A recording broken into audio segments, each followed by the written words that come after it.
అంటే ప్రతి ఒక్కరు నెగిటివిటీగా ఆలోచిస్తారు. ఎందుకు అని అది దాన్ని తెలుసుకుందామని ఏ ఒక్కరు ప్రయత్నం చేయరు. ఎవరో ఒకరు వస్తారు, స్టేట్మెంట్ పాస్ చేస్తారు, సనాతన ధర్మం నిర్మూలిద్దాము అనేసి.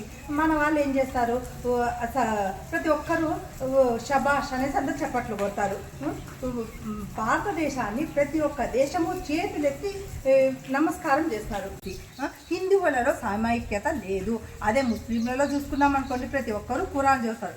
అదే క్రిస్టియన్స్లో చూసుకుంటే ప్రతి ఒక్కరు బైబిల్ చదువుతారు. కానీ మన హిందువులలో ఎంతమంది భగవద్గీతని ముట్టకుండా చదవకుండా చనిపోయిన వాళ్ళు చాలామంది ఉన్నారు. ఎందుకంటే మనం విదేశీ చదువులు, విదేశీయులు ఏం చేస్తారంటే వాళ్ళ పిల్లలకి ఎంత చక్కగా మన భగవద్గీత శ్లోకాలు నేర్పిస్తారో వాళ్ళు బాగా నేర్చుకుంటారు, మళ్ళీ అప్పచెప్తారు. మన వాళ్ళు ఏం చేస్తారు, పిహెచ్డీలు చదివితే చాలు గొప్ప అనుకుంటారు, పిహెచ్డీలు చదివితే గొప్ప అనుకుంటారు. టెక్స్ట్ బుక్కులు చదువులు మనవి. టెక్స్ట్ బుక్కులు చదివి పాస్ అయితే ఆ ఉద్యోగం వచ్చిందంటే అది గవర్నమెంట్ ఉద్యోగమా ప్రైవేట్ ఉద్యోగమా, ఏ ఉద్యోగం వచ్చినా చాలు, ఉద్యోగం వస్తే చాలు. ఇంకేమొద్దు, మనకు భక్తి వద్దు, దేవుడు వద్దు, ఏమీ వద్దు. మనము ఇట్లనే ఉందాము, మన పిల్లలకి ఏమీ నేర్పియద్దు. మన పాట ఎక్కడ పెడతామంటే అక్కడ పెడతాం, ఎక్కడ చనిపోయిన చోట పెడతాము. ముందు తరాలు ఏమనుకుంటారు, ఈ పాట అనేది చనిపోయిన చోట పెట్టే పాట అనుకొని ప్రతి ఒక్కరు ఫిక్స్ అయిపోయి మనకు ఇంత మంచి జ్ఞానం ఉన్న భగవద్గీతను ముందు తరాలకు మనము అందజేయలేకపోతాము.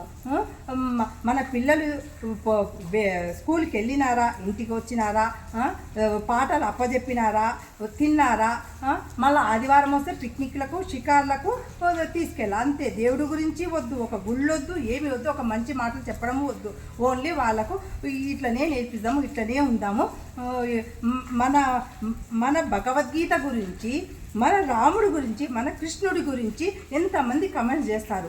వాళ్ళకు మనకు సమాధానం చెప్పాలి అంటే కూడా మన దగ్గర సమాధానం లేదు. ఎందుకంటే మనం చదువుకోలేదు, మనకు భగవద్గీత రాదు. అట్లాంటప్పుడు వాళ్ళు ఏమన్నా తిట్టినా మనం పడాలా? మనం రోషం తెచ్చుకోకూడదు. రోషం ఎందుకు తెచ్చుకోవాలండి?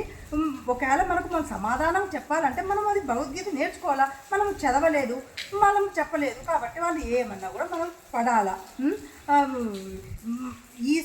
ఏమంటారు, మొన్న ఒకరండి బైబిల్ ఫ్రంట్ పేజీలో కృష్ణుడు భగవద్గీత ఉంది, లోపల బైబిల్ ఉంది.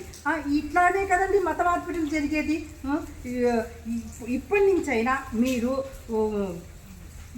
మీ దగ్గర పుస్తకం లేకపోతే భగవద్గీత కొని మీరు చదివి మీ పిల్లలకు నేర్పియండి.